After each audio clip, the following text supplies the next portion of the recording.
አትጠብቁ። ለመሰላችሁ የሚያሳየው ነገር ኒው ብለድ፣ ኒው ቶት፣ ኒው ዳይሬክሽን የማይቀበል ፎርስ በነበረው ነገር የትም አይደርስም። ያስ ቢሆን እኛ የምንፈልገው ሰላም ነው።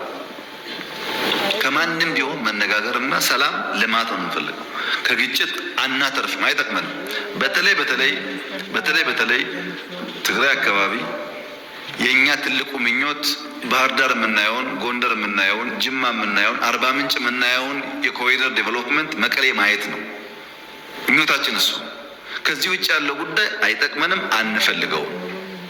የኛ ባንዳዎች የክራብ ሜንታሊቲ ያላቸው፣ ክራብ ተጠላልፎ መውደቅ እንጂ ተያይዞ ማደግ አይችልም። ተጠላልፎ መውደቅ ጠቃሚ አፕሮች አይደለም። በእኛ ሀገር ብልህ ከራሱ ጠቢብ ግን ከሰው ይማራል ይባላል። ጠቢብ መሆን እንኳ ባንችል ከኛው ስህተት ተምረን የማናድግ ከሆነ አስቸጋሪ ነው የሚሆነው። ባለፈው የፈጠርነውን ስህተት መድገም የለብንም። በቃን፣ ግጭት አያስፈልገንም። የኢትዮጵያ መከላከያ ሰራዊት አሁን ያለው አቅም ትናንትና ካለው ጋር አይገናኝም። ግጭት ካለ ኪሳራው፣ ጥፋቱ ብዙ ነው እና እባካችሁን በየትኛውም ቦታ ያላችሁ ሊቀመንበር ካልሆናችሁ ዓለም የለ ይመስላችሁ። እናንተን ሊቀመንበር የሚል ማድረግ እንሰጣችኋለን፣ ግን ሰላማችን ስጡን። ይህን መልእክቴ ነው። ሁልጊዜ እኔ ከሌለው፣ እኔ ካልመራው፣ እኔ ከሌለውበት ሁሉ ኪሳራ የሚል እሳቤ አደገኛ ስለሆነ እሱን ማድረቅ ያስፈልጋል። በሁሉም ወገን ነው፣ በሁሉም ወገን። ትግራይ ብቻ አይደለም፣ ኦሮሚያም ይሰራል። እኔ ታግያለሁ፣ እኔ 40 ዓመት ቆይቻለሁ፣ 50 ዓመት ቆይቻለሁ፣ እኔ ያለው የሚሉ ሰዎች ኦሮሚያ ውስጥም አሉ።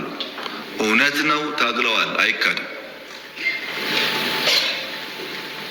ለምሳሌ የኦነግን የትግል ታሪክ ለማራከስ የሚሞክረው ኦሮሞ የለም።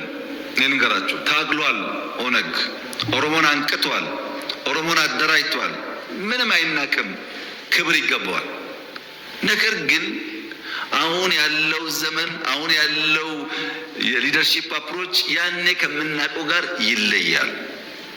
ይለያል። ለዛ ደግሞ የተዘጋጀ ኃይል ሲኖር እንዲሁ ሰብሰብ ብሎ ማክበር ጥሩ ነው የሚሆነው። መናናቅ ሲጀምር ኒው ጄኔሬሽን ብቻ ለሚናቀው። ለምሳሌ በትግራይ አይታችሁ ከሆነ ታደሰ ወረደ ማለት እድሜውን በሙሉ ወይም ጻድቃን ማለት እድሜውን በሙሉ ትግራይ ታገለ ነው። በትግል ደረጃ ደብረጽዮንና ታደሰ ወይም ጻድቃን እምብዛም አይለያዩም፣ አብረው ነበሩ። አንደኛው ጥሩ ሌላው መጥፎ ሊሆን አይችልም። ግን እየወደቅ ስትሄድ ልክ እንደ ውሃ ነው። እየወረቅ ስትሄድ መሽተት ትጀምራለህ። ማራከስ ከጎን ይጀምራል።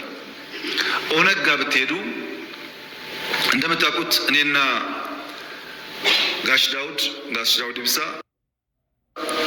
ይለያያል እሳቢያችን። ግን ጋሽ ዳውድ ኢብሳ ጀግና ናቸው። ይሄን እንግዲህ አልክድም። እኔ ላለፉት 40 ዓመታት ኮንሲስተንትሊ ለኦሮሞ ውስጥ ታግለዋል፣ በችግር በመከራ ውስጥ። እኔ ጀግነታቸውን አምናለሁ። አብሮ የታገለው ግን አያምንም። የጋሽ ዳውድ ግሩፕ ጋሽ ሌንጮን ያራክሳል፣ የጋሽ ሌንጮ ግሩፕ ጋሽ ዳውድን ያራክሳል። ሁለቱም ግን ጀግኖች ናቸው። መራከስ አያስፈልግም፣ መማር ነው የሚያስፈልገው። ከድካማቸው ተምረን የበለጠ ሆነን መገኘት እንጂ አንዱን ማራከስ ዋጋ የለውም።